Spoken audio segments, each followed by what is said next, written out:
মৃত শাশুড়িকে মা দেখিয়ে ভোটার কার্ড বানিয়ে বাংলাদেশে পলাতক বিএনপি নেতা।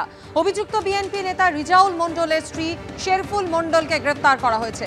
বাংলাদেশি নাগরিককে আশ্রয় এবং ভারতীয় নথি বানাতে সাহায্যের অভিযোগ, দুই অভিযোগে শেরফুল মণ্ডলকে গ্রেফতার করল বাগদা থানার পুলিশ।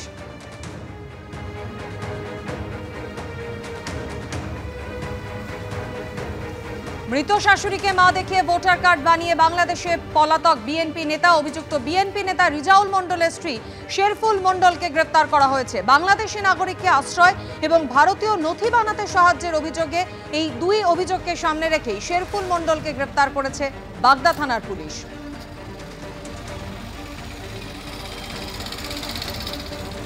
বছর ৩০ আগে বাগদার বাগি গ্রামের শেরফুল মণ্ডলের সঙ্গে বিয়ে হয় রিজাউল মণ্ডলের। হাসিনা সরকারের পতনের পর বাংলাদেশে ফিরে যান রিজাউল, এমনটাই দাবি করেছেন তার স্ত্রী। বাবার সঙ্গে বাংলাদেশে পাড়ি দিয়েছেন বড় ছেলেও দাবি স্ত্রীর। স্বামী বাংলাদেশের নাগরিক জানতেন না, এমনটাই দাবি রিজাউলের স্ত্রীর। আর সেই রিজাউলের স্ত্রীকেই বাগদা থানার পুলিশ গ্রেফতার করেছে। মৃত শাশুড়িকে মা দেখিয়ে ভোটার কার্ড বানিয়ে বাংলাদেশে পলাতক বিএনপি নেতা। অভিযুক্ত নেতা রিজাউল মণ্ডলের স্ত্রীকে পুলিশ গ্রেফতার করেছে।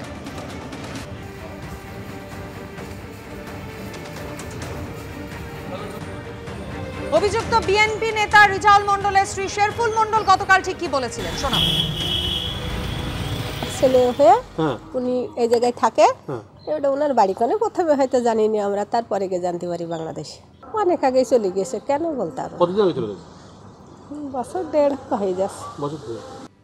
এই বিষয় নিয়ে আরো বিস্তারিত জানতে কথা বলে নেব। আমাদের সঙ্গে টেলিফোন লাইনে রয়েছেন প্রতিনিধি সমীরণ পাল। সমীরণ, প্রথমত রিজাউল মণ্ডল, তার বিরুদ্ধে ঠিক কি কি অভিযোগ? অন্যদিকে তার স্ত্রী শেরফুল মণ্ডল, যাকে পুলিশ ইতিমধ্যে গ্রেফতার করেছে, তার বিরুদ্ধেই বা কি অভিযোগ?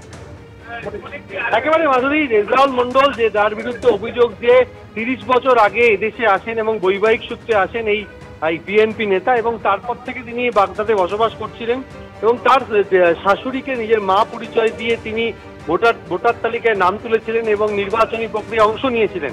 এবং বনগাঁ থানার পুলিশ যেটা সূত্র মারফত জানা যাচ্ছে, যেটি একটি পক্সো মামলার তদন্ত করতে গিয়ে বনগাঁ থানার এক তদন্তকারী অফিসার জানতে পারেন যে অভিযুক্ত ফিরোজ মণ্ডল, তার বাবা হচ্ছে রিজাউল মণ্ডল, একজন বিএনপি নেতা। এবং ফিরোজ মণ্ডল এই পক্সো মামলা, অর্থাৎ যে অভিযোগ উঠেছিল তার বিরুদ্ধে যৌন হেনস্থার, সেই ঘটনার পর সে বাংলাদেশে পালিয়ে গেছে। কার কাছে পালিয়ে গেছে? তার বাবা রিয়াজুল মণ্ডলের কাছে।